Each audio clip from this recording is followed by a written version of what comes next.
예, 그리고 그런 이제 많은 핍박과 고난 속에서 사실은 현재 지금 이루어낸 거는 결과를 보면은 특히 이제 벤처 이런 쪽에 이전에 제조업 이런 데 큰 중후장대형보다는 벤처형이 되면서 이상하게 유대인들이 많이 장악을 하는 것 같고요. 그래서 경제적으로 지금 테크 기업을 비롯해서 어마어마한 소위 말해 힘을 갖게 되었는데 유대인들이 실제적으로 지금 미국에는 한 600만 정도, 600만 정도 유대인이 되는 거죠.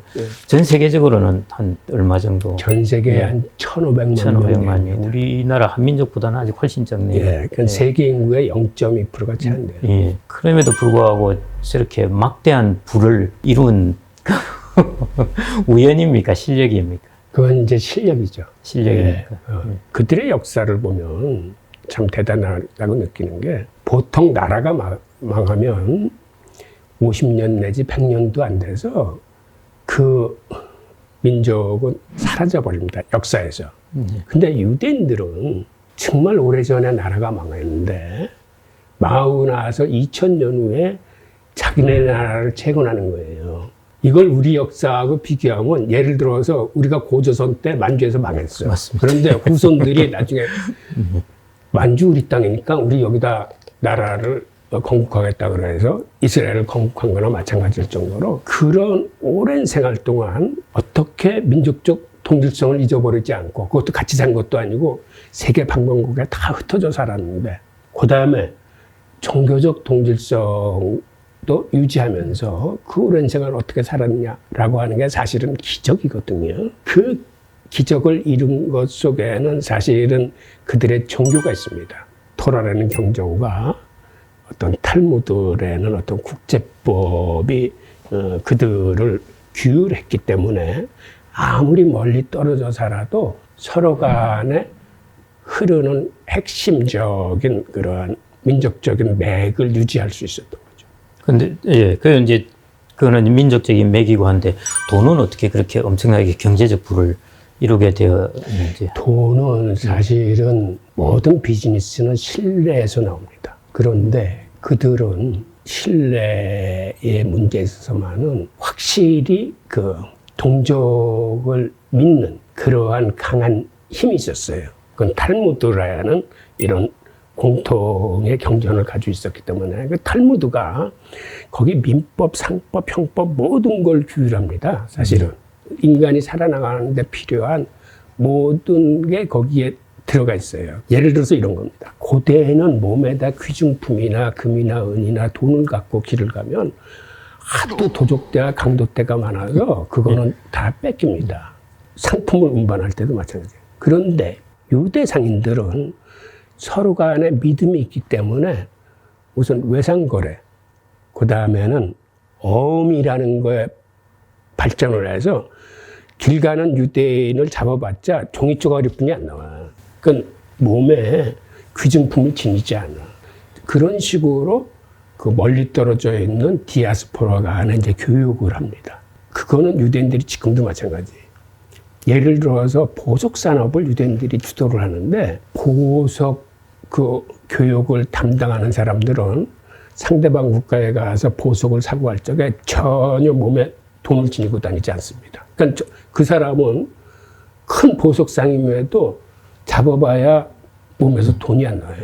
그러니까 상대방 그 거래소에 가서 모든 걸 신용으로 이렇게 하기 때문에 자기가 물건 이렇게 사놓고 그냥 나오면은 저쪽에서 알아서 잘 그 배달을 해주거든요. 그러니까 그러한 기술이 고대로부터 몸에 돈을 지니고 다니지 않은 게 사실은 금융기법의 시초예요. 그게 신뢰가 있기 때문에 가능한 거거든요. 엄이고 청산소고 다 그런 거죠. 예. 그러던 게 이슬람 사회에서도 그렇게 발전하고 그게 나중에 중세의 이제 유럽, 그 베네치아 뭐 이런 데 도입되고 하면서 사실상의 금융기법의 대부분은 유대인들에 의해서 창안되고 발전되고 그러한 거를 하다 보니까 금융기법을 그들이 사실은 독점화할 수 있었고 그 다음에 두 번째 중요한 거는 그들은 오랜 디아스포라 생활에서 랍비들이 종교적인 의문점이 들면은 그 주변의 디아스포라하고 항상 서신왕래를 했어요. 내가 이거 이렇게 하다 보니까 종교적으로 이런 의문이 드는데 당신은 어떻게 생각하시오? 하고 이제 랍비들 간의 종교적인 문의를 하는 이런 서신이 고정적으로 왔다 갔다 했는데 나중에는 거기다 종교적인 의문만 하는 게 아니라 거기다 자기네들이 필요한 정보나 이런 걸 죄담아. 여기는 뭐 환시세가 어떻고 지금 뭐가 흉년이 돼서 가격이 올라가고 상품 정보들을 다 주네요. 네. 즉 그게 정보의 통로이자 상품의 수송로가 됩니다. 그러니까 고대로부터 각국의 환시세를 알 수 있는 사람들은 유대 민족뿐이 없었어요. 장이 열리거나 박람회장이 열리면 환전상들은 유대인이야. 왜? 각 지역의 시세 정보를 다 갖고 있기 때문에. 그리고 상품도 어디서 풍년이 나서 여기는 가격이 싼데 저기는 흉년이 났어? 그럼 상품을 옮기는 것만으로도 그게 돈을 버는 거예요. 환시세도 마찬가지죠. 예를 들어서 어디는 금과 은의 교환 비율이 1대 16인데 저쪽 지방에는 1대 12야? 그러면은 저평가된 곳에서 사다가 고평가된 데서 돈과 돈을 바꾸기만 해도 그게 이런 식으로 고대에서부터 살아왔기 때문에 그들이 대부업이나 금융을 주도할 수뿐이 없었던 거예요. 그러니까 단순히 상인이나 상술이 아니라 시스템을 딱 돈을 버는 시스템을 갖추어 놓은 것이네. 그리고 그 시스템을 자기들이 장악을 하고 있고 그게 결국 정말 그러니까 부자가 될 수밖에 없겠습니다. 그러니까 그들이 돈을 상품으로 본 최초의 민족이에요. 아, 돈이라는 게 이게 서로 바꾸기만 해도 이게 이익이 나는 상품이구나. 그 다음에 그런 정보가 돈을 벌어준다는 걸 가장 빨리 체득한 민족이기 때문에 그들이 그 다음에 정보를 빨리 교환하기 위해서 비둘기를 날리는 전소구 시스템을 한다거나 나중에 산업이 크면서 철도를 이용해서 정보를 빨리 전달받고 철도가에 그 통신을 심어가지고 나중에는 전보, 그 다음에 뭐 해적 케이블을 갖다서 통신, 그게 돈이 된다는 걸 알기 때문에 그러한 종류의 산업에 가장 먼저 뛰어들어와서 선점한 민족이 유대인들. 결국 로스차일드가도 유대인인데 맞습니다. 거기도 보면 자기 아들들을 각 지역에 보내가지고 서로 정보들을 한 게 그게 뭐 특별한 그게 아니라 유대인 사회에 이미 그런 것들이 체화된 DNA이군요. 뭐 대표님이 또 잘 아시겠지만 금융산업은 사실은 정보 싸움이거든요. 정보 전쟁인데 거기에 항상 앞서가는 거죠. 예. 그러니까 이제 그 유대인이라는 유대 공동체라는 게 이제 이렇게 부자가 된 이유는 이제 그런 시스템적으로 딱 다 갖추고 있으니까 그걸 지배했다는 또한 요소가 있어요. 뭐냐면 유대인들은 그 옛날에 디아스포라 생활을 하면서 이런 정신으로 살았어요. 무슨 정신이냐면 능력껏 벌어서 필요에 따라서 나누어 쓴다. 이게 무슨 얘기냐면 지금도 이러한 흔적이 남아 있는 게 그 이스라엘의 그 키부츠 같은 거예요. 키부츠에서 공동으로 농장을 경영하거나 공장을 경영하는데 그 중에서도 능력 있는 사람들은 바깥에 나와서 사업을 하거나 뭐 변호사가 되거나 뭐 교수가 되거나 뭐 해서 돈을 많이 벌어요. 근데 그 돈을 자기가 쓰지 않습니다. 공동체에 내놔요. 그런 공동체 원로들이 그걸 필요에 따라서 다 나누죠. 이 얘기는 무슨 얘기냐면 돈을 벌 적에는 자본주의의 효율을 활용해서 돈을 봅니다. 근데 쓸 적에는 어떻게 보면은 공산주의 방식에 의해서 필요에 따라서 이거를 분배를 해줘요. 그래서 그들이 2500년 디아스포라에서 살아 남았던 거거든요. 그러니까 그러한 정신이 그들로 하여금 서로 단결하고 정보를 공유하고 서로 도와주는 이런 시스템을 만듭니다. 시스템. 근데 이제 그거는 이제 유대인 공동체를 키운 게 됐고요. 이제 개인들이 이제 부를 축적한다 이거 돈을 벌고 뭐 그럴 수 있을 텐데요. 그 개인들을 이제 일반 보통 사람도 될 수 있을 거고 할 텐데 그 사람들은 어떤 경로나 어떤 시스템을 보통 유대사에서 하길래? 예, 그거는 우선 모든 종교는 사실은 청빈이나 무소유를 가르쳐 줍니다. 그런데 세상에서 부가 하나님의 축복이라고 가르쳐 주는 종교는 사실은 두 종교뿐이 없어요. 그 하나가 유대교고 하나가 이제 청교도입니다. 그럼 바로 청교도와 유대교가 오늘날의 미국을 만들었거든요. 그러니까 유대인 아이들은 자라나면서 돈을 모으고 벌고 불린다는 거는 이게 하나님의 축복이구나. 그 다음에 돈이 있어야 내가 어려운 사람들을 도울 수 있구나. 그 다음에 돈이 있어야 하나님이 만들어준 세상을 좀 더 나은 세상으로 만들 수 있구나. 라는 어떠한 그 정신적인 훈련을 부모나 랍비로부터 이제 받습니다. 그러니까 유대인 사상 중에 이런 게 있는데 티큰 올람 사상이라는 게 있어요. 이게 뭐냐면 하나님이 세상을 만드셨을 때 이게 완전하게 창조된 건 아니고 지금도 하나님은 창조 사업을 계속하고 계십니다. 사람은 하나님의 파트너로서 하나님의 창조 사업을 도와서 이 세상을 더 좋은 세상으로 개선시켜야 될 의무가 있고 그 선두에 유대인이 있다라고 생각을 하는 거예요. 그런 티큰 올람 사상을 유대인 자녀들이 배우면서 나도 바로 세상을 개선시키는 하나님의 사업에 내가 동참하고 그 선두에 서야 되겠다라는 이러한 생각들을 하게 되는데 그렇게 하기 위해서 필요한 거는 돈이라고 생각을 해요. 그러니까 돈이 많아서 그거를 내가 사회로 흘릴 수 있을 때 내가 하고 싶은 일을 할 수 있다라고 생각하기 때문에 유대인들은 아주 어렸을 때부터 돈에 대해서 아주 긍정적인 시각으로 그거를 세상을 발전시키는 원동력으로 생각하면서 크기 때문에 그게 좀 틀린 것 같습니다. 진짜 유대인들이 그렇게 모범적인 생각을 대부분 하고 자랍니까? 그거는 그들의 종교가 가르쳐 주는 거예요. 그래서 유대인 아이들은 성인식 때 나중에 어떤 인물이 되고 싶으냐라고 하면 그들은 대부분 티큰 올람이라고 얘기를 해요.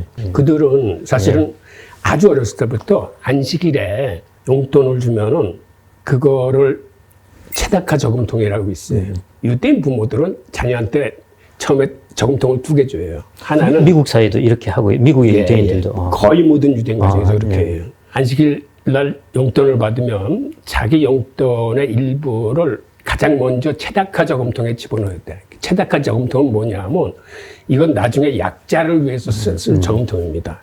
그러니까 언제 어떻게 누구를 위해서 쓰느냐는 본인이 결정해요. 하지만 나는 이 돈을 나중에 약자를 위해서 어떻게 쓰겠다는 생각하고 거기다 가장 먼저 하게 하고 그 다음에는 자기의 미래를 위해서 네가 나중을 위해서 너를 위해서 여기 이 정도의 저금을 하라. 그 다음에 한 나머지를 가지고 이거는 현재의 너를 위해서 쓸 돈이니까 네가 마음대로 써라. 보통 이렇게 3등분으로 돈을 관리하는 법을 가르쳐줘요. 이게 어려서부터 습관이 들었기 때문에 그들이 가장 먼저 배우는 거는 돈을 모으면 내가 사회적인 약자를 위해서 써야 되겠다라는 게 아주 어린 나이에서부터 습관적으로 그런 거를 이제 부모가 체득하게 만들어주는 거예요. 교수님이 이제 말씀하신 것 중에 아까 유대인들은 이게 하나님의 창조 사업은 계속 진행되어 가고 진화되어 간다. 그 이야기를 들으니까 다윈의 진화론이라는 게 기독교적이나 창조론 입장에서 보면은 저런 생각을 하지만은 유대인들 입장에서는 그냥 평소에 하던 생각일 수가 맞습니다. 있겠네요. 그 티큰 올람 사상이 바로 창조론과 진화론을 다 아우르는 사상이에요. 다윈은 그런 교육을 받고 평소에 생각이니까요. 그래서 오늘 또 새로 다윈을 이해하게 되었습니다. 유대인들이 보면은 이제 아까 또 말씀하셨듯이 이제 우리가 금융이나 이런 데서도 신용거래라든지 정보의 흐름 이런 이제 시스템을 딱 장악을 했는데요. 그 미국 사회도 그렇고 보면은 주로 이제 장악을 한 곳이 법 쪽에 변호사들 해서 법률 쪽으로 맞습니다. 많이 하고 있고요. 그다음에 이제 미디어 꽉 잡고 있고 엔터테인먼트 이제 맞습니다. 잡고 있고요. 그다음에 학계 잡고 있고 그다음에 이제 테크놀로지 기업들 맞아요. 이런 쪽을 잡고 있는데 거의 사회의 근간이 되는 것들을 다 지금 잡고 있는 거 아닙니까? 정보의 흐름. 유대인들은 고대로부터 로마 시대에서부터 그 당시는 이제 주산업이 농업이었는데 농업에서 퇴출당합니다. 그러니까는 땅을 못 가지게 하고 농사 짓는 노예를 거느릴 수 없게 만들어요. 그러니까 그들이 자연적으로 농업에서 퇴출당해요. 그래서 그들이 살아갈 수 있는 방법은 그 당시에 주류 계급인 농민들을 보조하는 일, 그리고 농민들이 하기 싫어하는 일을 해야 돼. 한마디로 이제 백정이나 뭐 위험한 데 가서 뭐 사다가 주는 일이나 그래서 흔히 얘기하는 이제 장사치레거나 그다음에 농민들을 보조하는 일을 하게 되는데 이게 사실은 1차 산업에서 3차 산업으로 진입을 한 겁니다. 그러니까 그들이 서비스 산업을 하는 거예요. 지금도 유대인의 특징은 제조업이나 소매업은 유대인들이 안 합니다. 그렇죠. 중간에 유통을 정확히 해요. 그러다 보니까 대부분의 서비스 산업은 금융, 교육, 의료, 뭐 엔터테인, 뭐 패션, 뮤지컬, 문화, 언론 할 거 없이 대부분 유대인들이 창안하고 주도했던 산업이에요. 그러다 보니까 그들이 그 분야에서 예를 들어서 금융이면 금융, 그 다음에 뭐 어떤 영화면 영화, 이런 부분에서 그들이 우뚝우뚝 솟아가지고 그 분야를 이제 주도할 수 있는 거죠. 저희들이 예를 들어 비즈니스를 한다. 그래서 유대인들의 이제 사고방식에서 좀 배울 게 있다면은, 우리가 좀 채용해야 될 게 있다면은, 이제 신뢰를 키워야 된다는 것이고, 그 다음에 서로의 파트너라든지 이런 우리 다양한 관계들이 있을 텐데, 그 관계들 사이에 관계망들의 정보 흐름, 그리고 서로 간의 신뢰를 반드시 가져야 된다는 것이고, 이제 또 세 번째는 우리가 다른 사람을 위해서 돈을 쓴다는 이런 목적도 좀 가지면서 비즈니스를 하더라도 해야 된다는 거. 하긴 근데 제가 유대인에 대해서 오늘 너무 좋은 얘기들만 했는데 그래. 사실은 어떤 게 있냐면 모든 사업을 할 적에 항상 독과점을 합니다. 저희도 주식 투자할 때 제일 좋은 기업이 독과점 기업입니다. 맞아요. 그게 사실은 유대인의 전형적인 그 수법이에요. 또 하나는 사실은 자기들끼리 단합을 해요. 그러니까 특히 금융산업 같은 데서 유대인들을 당해내지 못해요. 그러니까 단적으로 이런 거예요. 저희들 부지런한 사람들은 새벽에 일어나서 예를 들어서 미국 시장 분석하고 이제 작전을 다 짜잖아요. 근데 유대인들은 그걸 언제 하냐면, 재밌는 거 유대인들은 음력을 세요. 음력은 달을 중심으로 진행되기 때문에 그들의 안식일은 금요일 날 저녁에 달이 뜨는 게 하루의 시작이에요.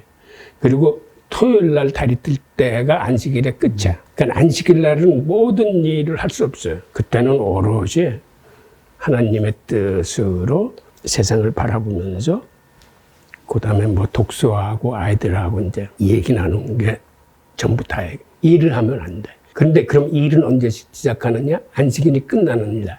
즉 토요일 날 저녁서부터는 일을 할 수 있어요. 그래서 그들은 그때서부터 일을 해요. 그러니까 옛날에는 랍비들이 토요일 날 저녁이 되면은 자기들의 정보를 다 교환을 해.